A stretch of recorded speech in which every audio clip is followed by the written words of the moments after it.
Hello there, I'm Black Bright News, and I've been asked time and time again to talk about the three women that died at Brighton Beach. And I thought rather than try to ad lib, because I go on a tandem, I would write down some notes and share them with you as to my thoughts.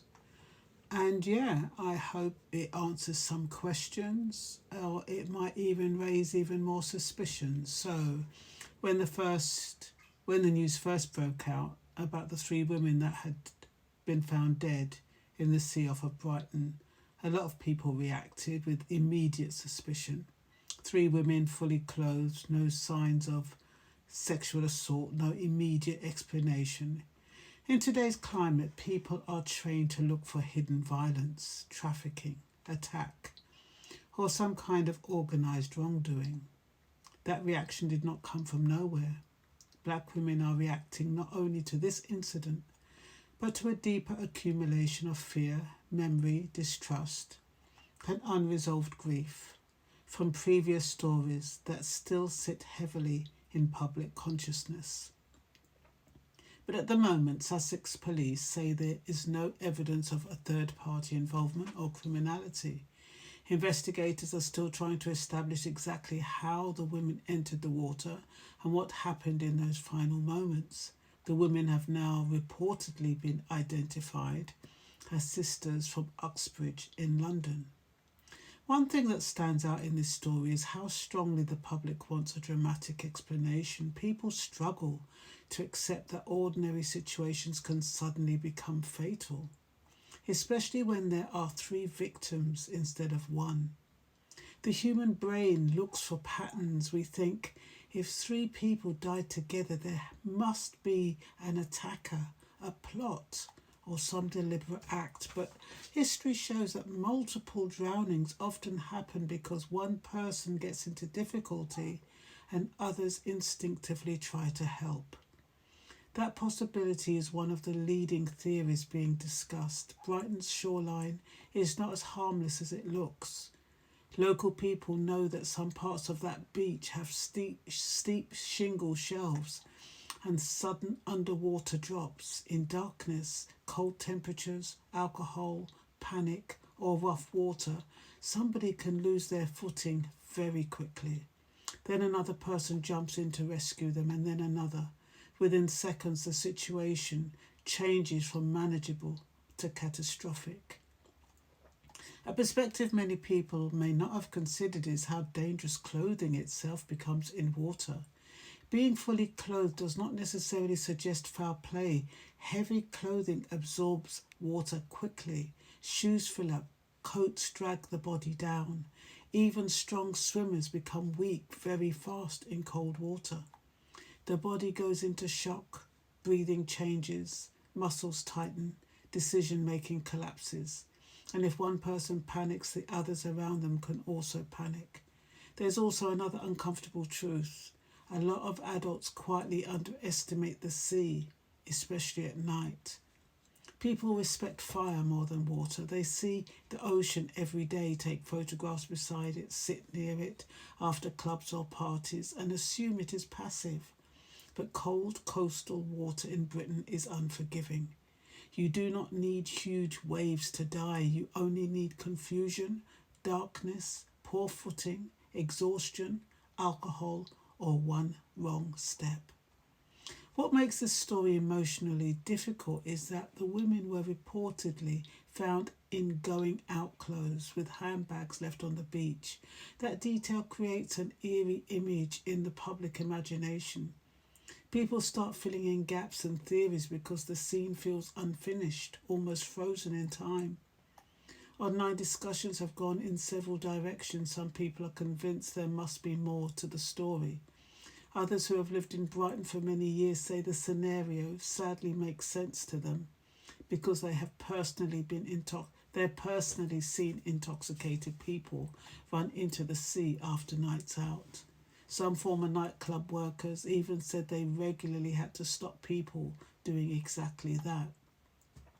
That does not mean assumptions should become facts. Social media can create certainty where there is none, And another perspective worth considering is how previous crimes shape public fear. Only weeks ago, there was a major reporting about a separate rape case on Brighton Beach involving 3 men attacking a woman after a night out. Stories like that stay in people's minds, so when another incident involving women happens in the same city, some members of the public mentally connect the two events, even though the police say there's no evidence linking them. That psychological carryover matters because fear changes interpretation. Once people feel unsafe, every unexplained death starts to look like hidden violence. Sometimes that instinct protects people, sometimes it also spreads misinformation before evidence is available. There is another angle that deserves attention, and it is less dramatic but more rational. These sisters dying together creates a different emotional reaction than unrelated victims. People immediately imagine family bonds, loyalty, and protective instinct. Many are wondering whether one sister tried to save another. If that turns out to be true, it would transform this from a mystery story to a tragedy rooted in love and instinct.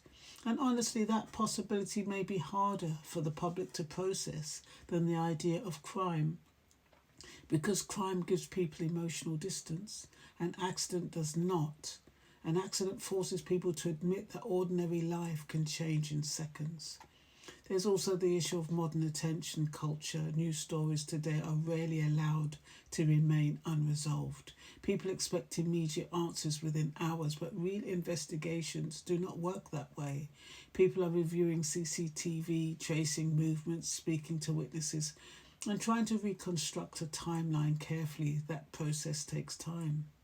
At the centre of all of this, we are grieving relatives who woke up to the reality no family can prepare for. Behind every headline are people now dealing with shock, unanswered questions, funeral arrangements, and memories that will probably replay in their minds for years. One thing I think is important in stories like this is resisting the pressure to turn every tragedy into entertainment. There is a growing habit online where people act like detectives before evidence exists. Sometimes they're trying to help, sometimes they are feeding curiosity. But speculation can become cruel very quickly, especially when families are still waiting for confirmed answers.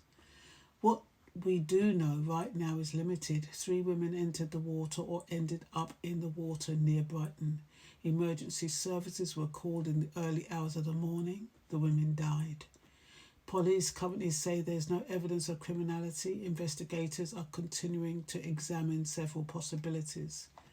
And maybe the hardest thing for many people is accepting that sometimes tragedy arrives without warning, without intention, and without a villain. That does not make it less devastating. It may actually make it more so. So what I've talked about is based on public available reporting and ongoing police statements at the time of recording. Investigations remain active and conclusions may change as new evidence appears. But, it is difficult to try to imagine what could have happened, why those 3 women died. And I can understand why people are suspicious. Because especially when we've heard about other black women being found in water. So, we'll have to watch this space. Pray that it was more a tragedy than it was criminal. And when I say more a tragedy, that each one tried to save each other. And as a result, all 3 died. As opposed to us believing that something sinister happened. But we won't know until we know. And so I'm going to leave it there for now, and I hope this helps those who asked me to talk about it. Might not be very exciting, I know, but these topics are quite sensitive, quite controversial, so need to tread carefully, especially when it's live and the evidence hasn't been supported and we don't know the full facts. Okay, so I shall leave it there, and you take care now. Be good, and if you can't be good, be careful. That's all for now. Bye bye.